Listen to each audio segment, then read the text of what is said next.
Je suis entrée dans la chambre sans rien dire à personne.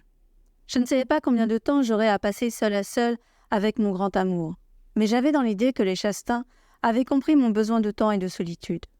Ils me laisseraient tranquille. Zaké ne portait qu'un short et un t-shirt en néoprène que je ne lui connaissais pas. Sa combinaison était posée sur une chaise, une combinaison intégrale 4,3 mm sans zip. Choisie entre autres pour sa couleur orange flashy, j'avais la même. Nous les avions achetés ensemble quand nous nous étions mis à surfer du gros dans l'idée qu'on nous repérerait mieux en cas de problème. Je me suis approchée. C'était mon premier mort. L'idée incongrue qu'il avait aussi été mon premier amant m'a traversé l'esprit. Je nous ai revus à 14 ans, émus, tâtonnant, pouffant nerveusement et nous questionnant fébrilement. « Ça va ? Comme ça, tu aimes ? C'est bien ?» Oh mon amour, mon beau, mon cher amour.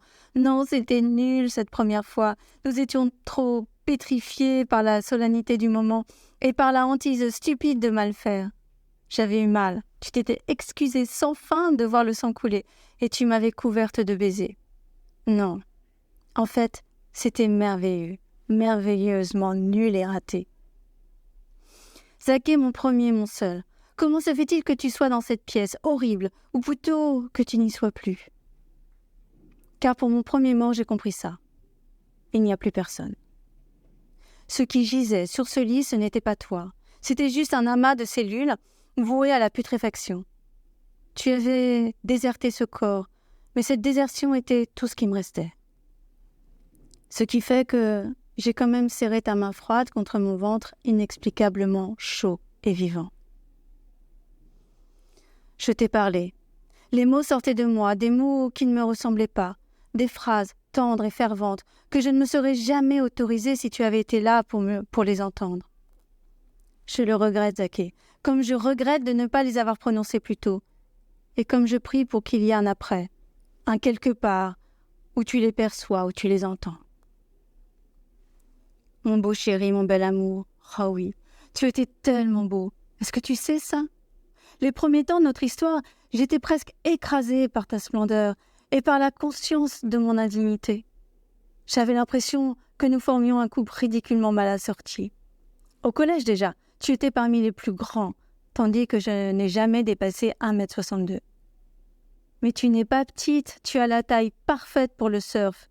C'est moi qui suis trop grand, tu disais. Je me trouvais aussi trop baraquée, trop développée du haut, avec des hanches étroites par rapport à ma poitrine et à ma carrure. Mais tu adorais ça. Tu adorais mon corps. Tu ne cessais de me le répéter sur tous les tons. Ce qui fait que j'ai fini par y croire, par croire que j'étais aussi belle et aussi désirable que tu le disais. Plus personne ne me rendra belle comme tu l'as fait, pour la bonne et simple raison que je ne laisserai plus jamais quelqu'un me rendre belle. Zaké, mon premier, mon dernier. Mon chevalier. Mais oui, c'est ce que tu étais, et c'est ce que j'ai aimé passionnément chez toi. Ta noblesse, ton courage, ton innocence. Oh oui, ton innocence. Et j'oserais même dire, ta pureté. Personne n'a su à quel point tu étais devenu dépourvu de tous les vices ordinaires. L'égoïsme, la vanité, la mesquinerie, la jalousie. Tout le monde t'aimait et te trouvait sympa, mais personne n'a su à quel point tu nous surclassais tous. Personne ne l'a su, à part moi, et sans doute Thaddée. Tu étais parfait. Oui, je sais, ça sonne ridiculement, dans cette petite chambre qui s'avère être mortuaire, mais je te le dis, et te le redis, tu étais aussi parfaitement bon que tu étais parfaitement beau. Et je ne peux pas m'empêcher de penser que tu as payé de ta vie cette perfection. Le moment s'éternise, tant mieux. Je veux que ça dure toujours, toi et moi, dans la nuit portugaise, même si tu n'es plus toi et même si, par voie de conséquence, je ne serai plus jamais moi. Cindy ne peut pas exister sans Zaké, tu te souviens ? Je pose mes lèvres sur ta belle bouche. Je n'ose pas en forcer le barrage, de peur de sentir sous ma langue le froid insupportable de la tienne. Ta langue, infatigable, qui m'a fait jouir si souvent et tellement fort. Je ne laisserai plus jamais quelqu'un me faire jouir.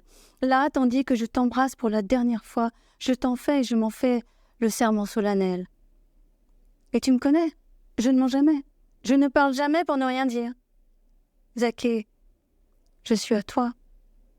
Je sais, c'est romantique et con, cette idée, et je n'aurais jamais osé la formuler de ton vivant, mais je l'ai toujours pensé, que j'étais à toi, et que c'était pour la vie. Mes doigts caressent ton visage inchangé, sauf que tout a changé, et que hormis la perfection insolente de tes traits, je n'y retrouve rien de ce que j'ai aimé. Ton nez, tes pommettes, tes paupières, tes boucles encore collées sur ton front, tout est là, mais tu n'y es plus.